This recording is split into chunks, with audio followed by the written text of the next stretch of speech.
Okay, let's see. Right, we are live on Facebook, so Hello, the world of Facebook. and on Zoom. So, Lyndon, welcome.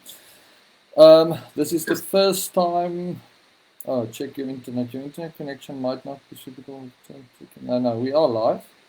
Um, this is the first time I'm trying this, and I'm super excited to host you as our first guest. So, welcome.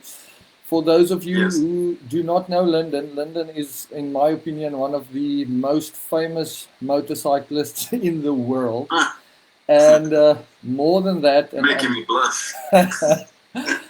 and one of the big things that I truly think that you kind of revolutionized for us, Lyndon, is you. If we look at Dakar today, there's so many factory teams, so many people making videos and putting out really good content and showing us things on the behind the scenes of Dakar that we never ever thought we would see. And honestly, that was all you.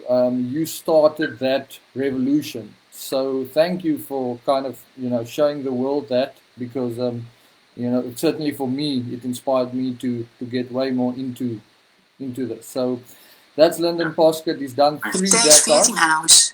He's done three Dakars and I think about almost 250,000 Ks around the world trip.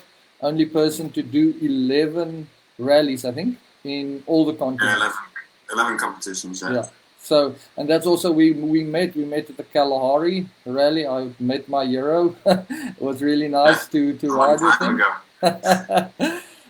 So yeah, let's just jump straight into Dakar. We want this to be a bit of more of a high-end rally kind of discussion.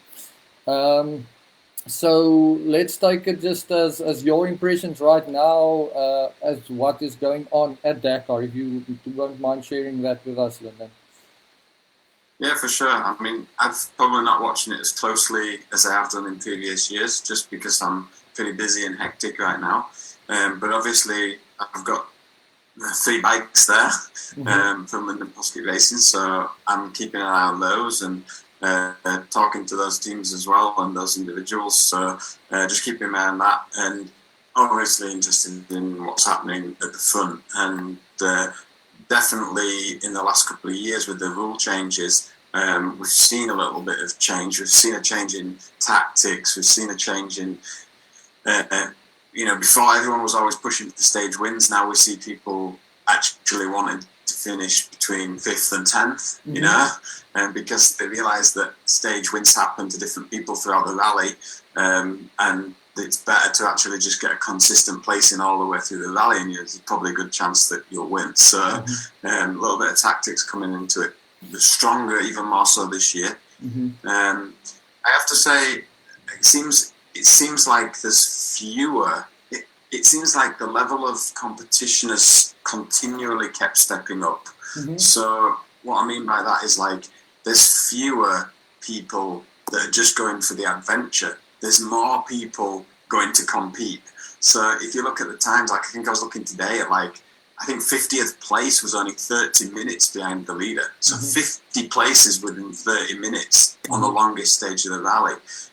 So things are changing for sure, and it's interesting to watch. But you also mentioned about me doing the video. I think there's also a lot more video out there, and even the likes of Red Bull and Eurosport. I mean, Eurosport coverage has been pretty Their good, I coverage have to is say. amazing, Yeah. definitely. Yeah.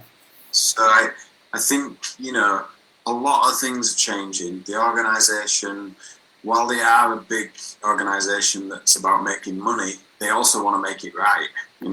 and make it viewable and make it competitive and make it interesting as a sport and as a championship. And you can see that some of the moves they're making is doing that. Hmm. So it's definitely changing. Definitely. So yeah, like you mentioned that you've got Recording in oh, progress. sorry about that. You mentioned that you've got some bikes there. So I mean, I happen to know Werner. I happen to know John, and also Stuart. I don't know Stuart personally, and I think it's a huge achievement to have three bikes at the Dakar, and you're really looking out after our Yeah, South actually, African boys. Yeah, yeah, you were saying? actually, it's. it was not my intention to really have any bikes at Dakar. Okay. That wasn't.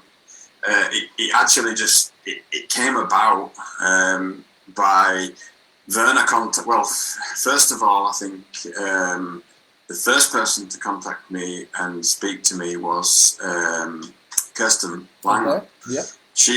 She wanted to come and do some training. She was really keen to do some training. It didn't work out because Morocco was closed, so for us to go and prepare the training in Morocco, it wasn't possible. Mm-hmm. But because of the size of the organisation, they could still do Rally Morocco, so she went to Rally Morocco. And she found a good sponsor and a good budget and decided to go with the Bass Trucks team, which totally no problem from my side, but I think a lot of people saw that, probably knew that I was talking to Kirsten and also a couple of others about Dakar. And then Werner out of the blue came to me and said, you know, can you provide me a bike for Dakar? Okay. And I said, yeah, no problem. And I got working with Werner. And I think it's just, I guess it's just like local talk within the South African guys that, oh, Lyndon's able to do this, Lyndon's able to do that. Gregory asked me if he could ship his bike to me, and I could deal with the importation into Europe. Okay. And then, you know, John Kelly, it just built up really. It wasn't my plan to take any bikes or have any bikes at Dakar. Okay. But we're obviously in a position where I have a decent sized business that's set up with just rally bikes. We do a lot of rally training, and we have the facilities to prepare the bikes and get them to France where they needed to be to go to Dakar. And I just put a package together for the guys to help them, because I know from South Africa it's not easy, you know, to go to the Dakar with your own bike is not really practical. So I just wanted to help the guys get there, and it just so happened that they worked together and we ended up getting 3 guys from South Africa going. Nice. Well, look, you've definitely you've got the experience with the paperwork traveling all over the world. So that's great. And I'm really keen to hear more a bit about your training. And then I think we can dive more into the Dakar side of it. But you started the training this year, I think, or last year, 2021. And from the social media, it looked like you really put the guys through their paces. I mean, you basically put on a miniature rally for them. Yeah. So my idea for the rally school really was that there was, other than racing, there's nowhere really in the world you could go and just use a factory rally bike and train exactly like the types of stages and the event of Dakar. Mm-hmm. And a lot of people don't want to race because one, maybe they're of an older age group, 2, maybe they don't have the money to race because it is expensive, and if you don't finish one day in a race, typically, I know they've changed it a bit this year, but typically you can't continue. Mm-hmm. And somebody who's a privateer, or like in my shoes, for example, it would have been super hard to accept not being able to continue at a race. So what our training does is just gives people the opportunity to experience exactly the same level of endurance and the same bikes and the same types of stage and technical difficulty and everything that you would at Dakar Rally, but in a friendly, and will help you get through it and will teach you all the things you need to know. And it's been fun doing it, you know. For me, it's like it's a natural progression for me from racing to be able to do the same. Mm-hmm. And you know, we had Kennedy chose to come to. He'd already qualified at Rally Morocco 2019, I think, for Dakar. So he didn't need to do a qualification race. He just wanted to gain experience and knowledge to be able to be successful in Malimoto. And so he chose to come with us training instead of doing another race. And he came along, and you know, he found it tough because it was. I mean, there were 7 riders with us in Portugal, and only one of them did the full training. So it proves that it was at the right level to get people to Dakar, and it gives people an experience that they need to get there, and it gives them time to learn all the little intricacies and all the little things that you really should know, which will make your life easier. Well, I think what makes it really nice is, I mean, for so many people, Dakar is this mythical creature, and experience is expensive. It takes time, and from what it sounds like to me, and you pay taking your experience, you're teaching them the tricks of the trade and how to do it easier and faster. And in my opinion, you're effectively buying time. Instead of going to do 3 Dakars and learning, you're coming and you're doing a training, and you get all of that benefit that you would have gotten the hard way through 3 or 4 Dakars.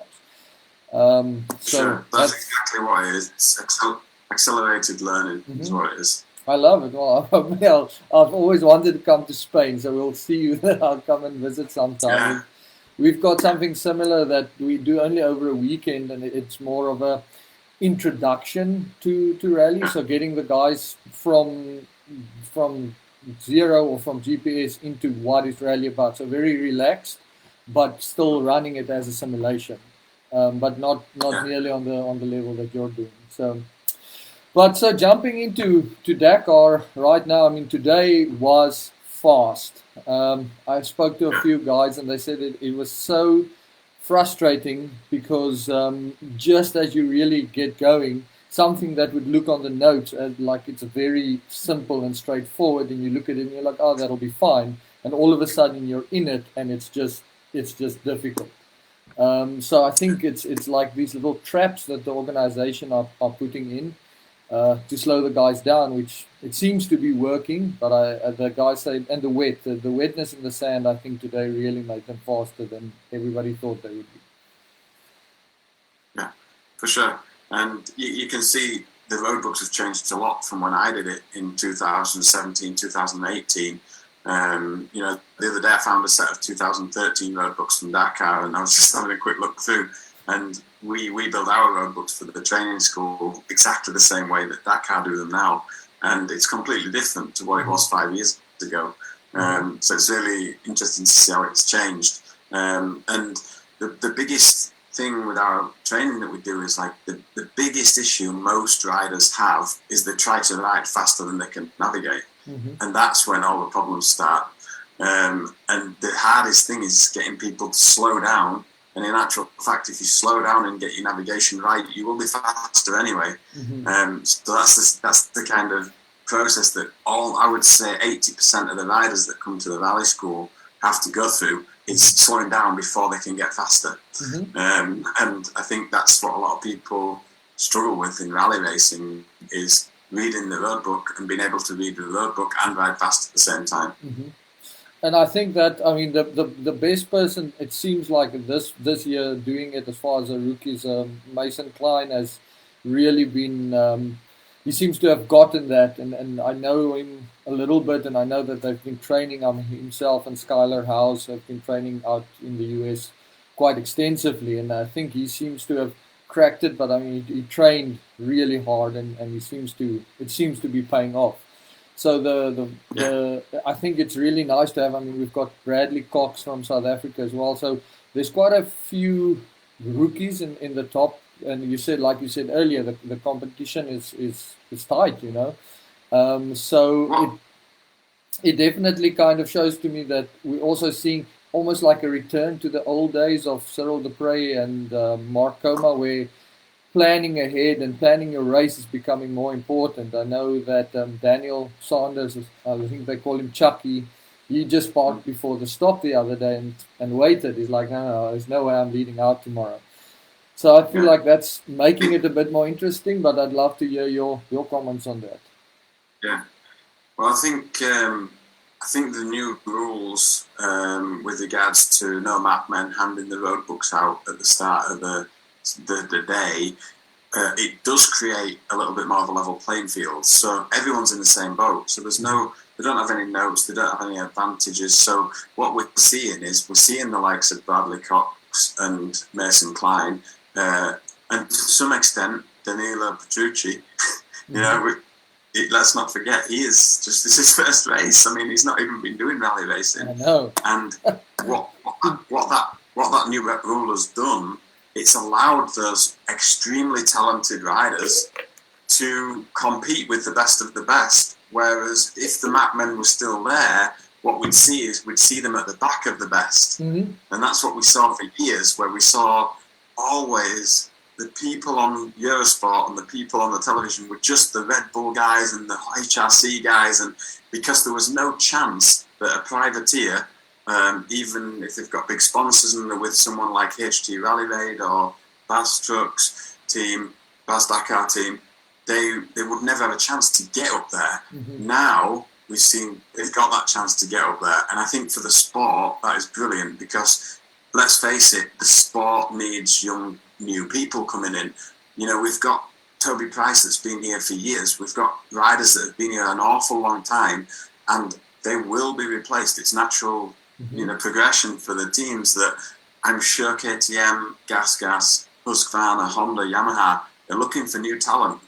And what this has done is it's given the opportunity for those teams to really identify that new talent that's coming through. And for sure, the likes of Bradley Cox and Mason Klein have got to be right up there. I mean, they're not going to be on a private bike next year, I don't think. Look, and it must be good to have a fellow countryman leading the rally. I mean, I think he's doing great, showing us that you don't need to win stages to lead the Dakar Rally. I think he's riding a great race. It's a shame about today.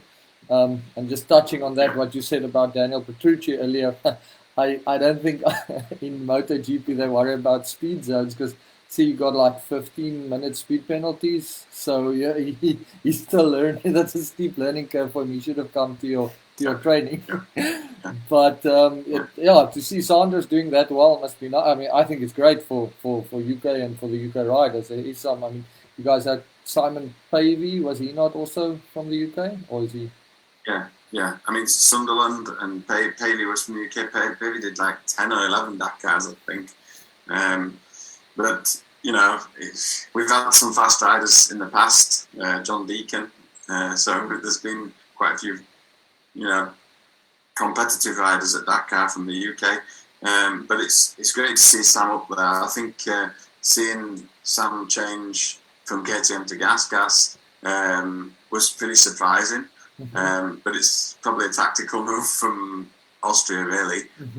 And Sam's always been a kind of all or nothing. And what we're seeing, you know, he became a father recently, and what we're probably seeing is a little bit of consistency from him.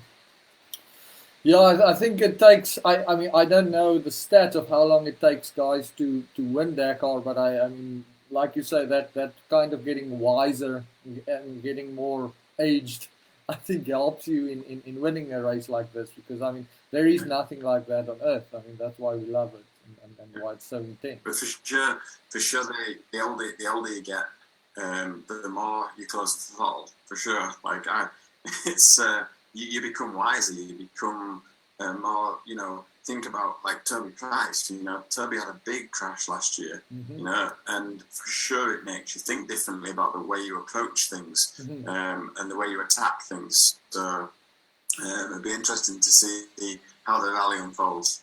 So speaking of that, are you seeing yourself one day going back to Dakar, or is it something that's still open, or is it something that you've kind of, now that you've got a family, closed the book on, or where are you standing personally? Never say never. And the guys that are there from Lyndon Poskitt Racing will probably tell you that I was supposed to be there anyway. My plan was to go this year. Okay. But I was going to be racing on a team. Okay. And the whole team fell apart because of some intellectual property related issue from a sponsor. So it was totally out of our control, and none of the team went. So it was a little bit of a disaster, really. I was really looking forward to it. I enjoyed working with the team, and it was going to be an incredible achievement for the whole team because it's a brand new team. So I hope still that happens going forwards, and I hope that I can still be involved with it. And we'll see what happens in the future. For me, I think if I go back to Dakar, I would go with a slightly different view than I have in the past. I would want to enjoy it more. I'll be honest, like doing it in a, people quite often say, oh, you should speak to people. I've seen it on various groups and stuff. You should make a vlog. You should do a video. People probably don't realise actually how much involved that is, and filming the productions and doing that at the same time as trying to race, it does take a lot of focus away from the race. And you know, I do feel like I would enjoy the race more and probably have a more successful race if I didn't have the pressure of all that as well. So it would be nice to go and do it without that. I absolutely loved the way I did it, and I wouldn't change anything. Both times, 3 times that I did Dakar, it was brilliant. But I think if I went again, I'd want to do it different to that. So we'll see what happens. I have a lot of ideas for different projects, and we'll just see what comes out. I think knowing you, it'll end up not making your life easier. It'll make your life harder because you'll figure out something new and different to do. Because I mean, that's the biggest problem that I've got. It'll you hit come the to nail you. on the head. The biggest problem I've got is every project that I come up with inevitably is harder than what's been done before, and it puts more pressure on me, and it's hard work. So I really want to try and focus the next year, really 22, on getting the rally school up and running properly with the right people involved with it and everything. It's almost there.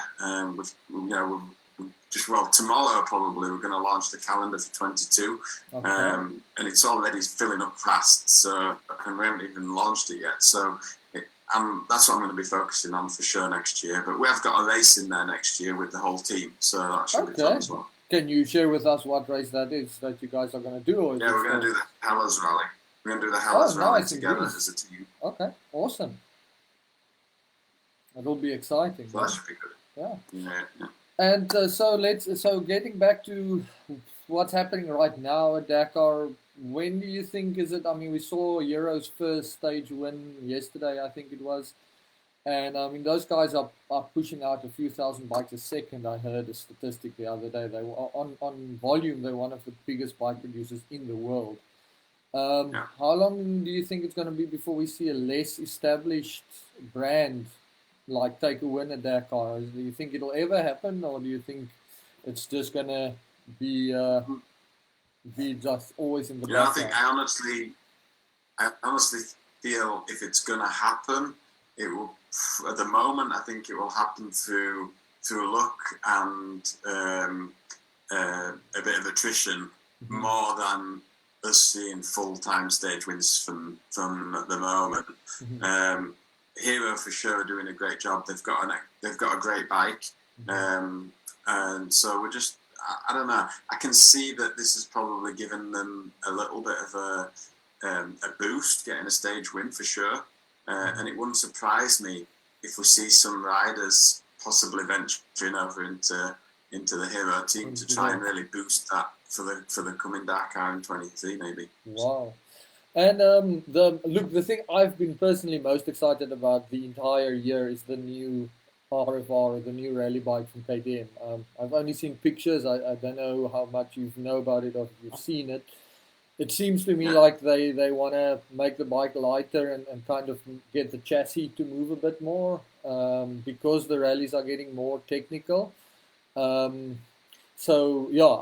your feelings about that? Have you seen it? Have you rode it? What do you feel about it? I've seen the bike. I've sat on the bike in Austria. I've been up close and personal with it and looked all around it and everything. I've also heard a lot of what people got to say about riding it, so I can't say too much. But look, there's always a drive to get the weight down, in terms of how much it weighs, and also to get the weight down low. And I think that's what's been a big driver of this bike, is to get the weight down and to get the centre of gravity down.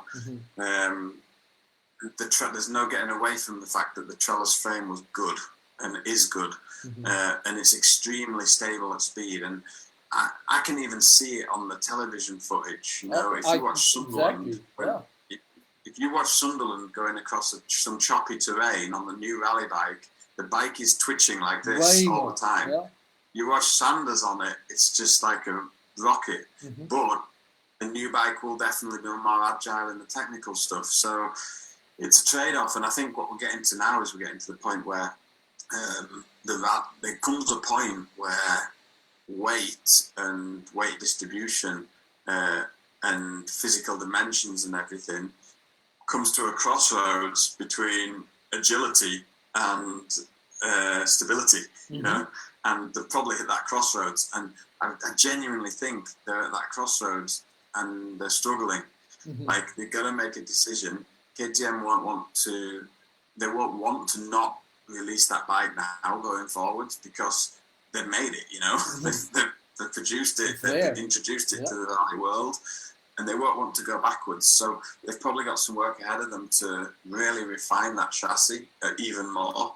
For sure, we'll see the new bike, I think, in come out for 23, so it'll be available later in 22 for customers. But we always see changes to bikes after the 1 year of the new model, and for sure, I think the testing is going to continue after Dakar, with more and more feedback, more and more testing, and the chassis will get better, and it will be lighter than the old one. But, you know, for an average rider, for somebody like myself, a private rider, or will it make a difference? Probably not. Yeah, no, for me, it will make no difference. You know, I've come. I think for me, it's like, you know, will I get myself one? Probably, just because it's the new thing. Will I change the whole rally school to the new bikes? I don't think so just yet, because I would have to try it and really make sure that the reliability is there and the confidence is in the bike. I mean, I've got 3 years experience with the Trellis bike, and well, probably 8 or 10 years experience with Trellis frame rally bikes. So I've got a bit of good knowledge about those, and they're solid, you know. I know KTM tried all sorts with the engines, going back to the old engines and the new chassis and everything. So there's still a lot of work to do to make that new bike fully ready, I think. Exactly. I think the thing with the old bike is it's so proven, you know, and like you say, I think we won't know until later if it was that sweet spot that you were talking about, the crossover. But in that regard, I mean, I know that inside info, or not inside info, but we've had a bit of issues with the swing arm bolts shearing off, and I think yesterday alone was 5 just in the just in Malimoto, yeah. So I mean, I would love to know. And I honestly, like, I can't get my head around that, because I have over 400 hours on my 2019 bike, and I've never broken one, and I've had some huge heavy landings on it, you know, and also we've got probably over 1,000, 1,500 hours on the school bikes, and we still haven't had a problem there. You know, John Kelly's was the first Lyndon Poskitt bike that I've seen break swing arm bolt. I mean, it's happened though since 2019. It's happened, and it happened on the 2011 rally bike with the linkage bolt. It's exactly the same problem. So it could just be that it's a batch-related issue, and as far as manufacturing, put the new bolt in and it's going to be fine.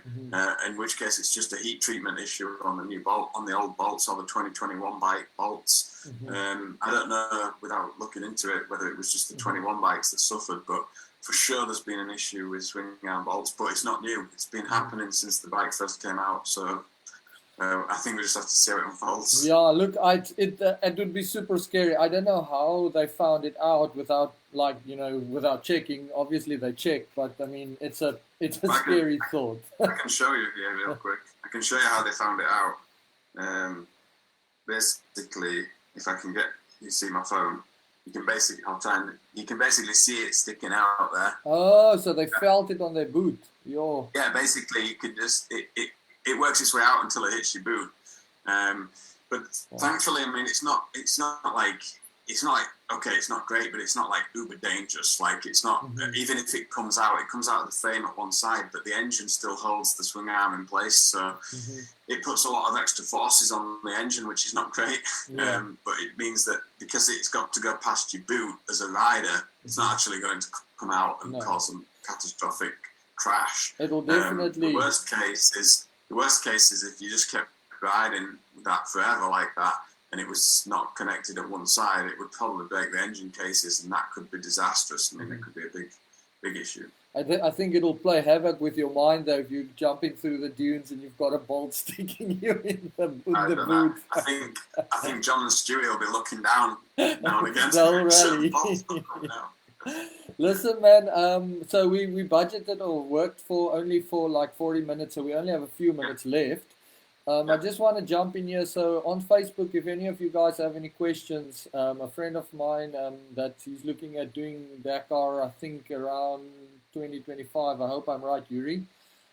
He's saying, given the fact that you have 3 bikes there, will you ever think of maybe having a Lyndon Poskitt team at Dakar, as far as like almost like you did with Eco Race, but as far as running a team at Dakar, is it something you thought of before? Yeah, I get asked it all the time, and especially by the guys that come to the rally school, because obviously they come, they get confidence, they enjoy being in and around, all the experience that we've got there. Even from the guys that are building the road books, to me, who's had all the experience racing and everything, and the medics even. I mean, we've got such a qualified team at Lyndon Poskitt Racing that they feel like they want to go racing with us. And at the moment, we're not doing that. And that wasn't the goal. The goal was to deliver rally training, you know. And there's already so many good outfits out there doing that, the support of the rallies. I don't know, maybe we'll work with one of them. I don't really know. At the moment, there's no desire from my side to have a team like HT or Bas Dakar team. It's not something that I had as a personal goal. You know, my goal was to help other people get to Dakar, and that's happened. You know, that's just naturally happened. And also, I'm a big ambassador for Malamoto. You know, I love Malamoto. I think the people. I would love to have a team of 5 guys go with my bikes to Malamoto, because for me, Malamoto is where the Dakar's at, and I loved helping the guys get to Malamoto. I loved sharing my experience, helping them with the Malamoto boxes and all they needed to know about the bikes and everything. It's what I do best. So I think, and for now, I'm just going to concentrate on the training. Give it another year. We have got a rally, like I say, in 2022, where we'll get out with some clients. It's a full group of clients that have been to the training, so it's their first rally for a lot of them. And I think it'll be interesting to see how things unfold. It would be. I've heard very, very good things of the Ceres Rally, and I think to jump back into the Malamoto thing, you know, it's the purest form of, I think, of the sport that we'll find, and I think this year, 2022, for some reason, maybe it's just where the world's at. There has been that in racing, you always have these, let's call it seasons or not fads, but things, you know. And Malamoto has for very long kind of been on the back burner. And personally, just through the media that's out there, I feel that this year was the turning point for Malamoto. And all of a sudden, and also maybe because the competition is tighter, all of a sudden people is like, wow, the competition is so tight and these guys all have support. Look at these guys that's hanging in there with them, and they're doing it by themselves. And I think we're going to see a huge kind of interest or stirring in interest in the more pure classic form of the race. Yeah, I think so. And it's, you know, the Malamoto's doubled in size since the year that I first did it in 2017 when I made the movie and stuff. It's already doubled in size. They've got 2 trucks instead of 1 now. They've got 40 spaces pretty much for Malamoto. You can see that it's grown in size, but also it's changed. It's not what it was when I did it. So the guys get a lot more support. There's a lot more members of staff there. They get a lot more equipment. They don't have to mark their road books anymore, so they instantly gain 2 or 3 hours more every night. It's Malamoto is not what it was, you know, 10 years ago. It's changed a lot, and it's, you know, I don't want to say it's getting easier because I don't believe the race is still the race, you know. But there's certain things that the organisation have put in place and the rules have put in place, the FIM have put in place, which is changing Malamoto. You know, it's different to what it was 10 years ago, but it's still, without doubt, the hardest class. So, and that's what I think sets it apart from the others, is that they're on their own. You know, they got to figure it out for themselves. Definitely, yeah. No, it's. I mean, one of the commenters on the Facebook is making the point that Dakar is almost getting. There's so many classes, like, and it's almost getting too big with now with the classic class as well. That like having Malamoto, like it would almost be nice to have a Malamoto Dakar, like a race that is the entire race just Malamoto kind of thing. But I Yeah. don't think we'll realistically see anything like that in the future. But that Well, would be you the won't goal. see. You'll never see that from the ASO because there's no money in it from the Hmm. Malamoto guys. Hmm. So the ASO make their money from support vehicles and support staff and all the people Hmm. supporting the rally. Not really not from motorcycles. It's from the big car teams Hmm. entering, the big motorcycle teams entering. Malamoto guys is like really small fry for the ASO. I mean, um, they want to support it because they want to get people into the race, but I don't think it's a big plus for them. I think if they had their own way, they'd probably reduce the size of the bike class because the bikes are the ones that takes their Difficult. capacity. You Hmm. know, the helicopters and the help and the support, and it seems like it's always the bikers that need that. So it's So costing them money as well. we're pretty much out of time. So I want to say thank you. Thank you so much for your time. I really appreciate it. It was super awesome. You And know, maybe we'll see how the Dakar unfolds, and maybe we'll do a little crossover towards the end, especially if the competition gets nice and tight. There's some yeah, quick comments there. I see we've got 1 minute left, but one person is asking what your next YouTube channel is going to be, and if I combine that with the Malamoto class, maybe maybe we should look at creating a Lyndon Willem Malamoto race with that there's no financial incentive, and it's only the toughest yeah, rider wins kind of thing. So yeah. Yeah, I've got so many projects on the go. It's really hard to kind of see through the trees at the mhm, moment. You know, it's like business in the UK, business in Spain, trying to keep everything going and build the business at the same time. And you know, it's really great that I get to ride bikes with like-minded people. And when we go rally training, I really enjoy it, and that's what I'm liking about that. yeah, it's in it. I can hear you're passionate about it. So from our side, we hope you go from strength to strength, and we'll definitely see each other in the new year. So we'll Yeah, discuss it a bit more, and good luck with kind of finding your path. I heard somebody say the other day we all have our own paths, and you just do sure, what works for you, and it'll come through the trees. But I know it'll be to yeah, do with exactly. it'll be to do with bikes. So. Exactly, and good luck to everybody at Dakar Yeah, because that's what we guys, came here we'll to talk we'll about. follow them every day. So thank you so much, Lennon. Thank you for everybody watching. We really appreciate your Yeah, time, and let's see what happens at Dakar going on. It's going to be tight. Thank you, awesome. Lennon. Cheers. Thanks. See Bye. ya. Thanks, guys, Cheers. everybody, Bye. for watching.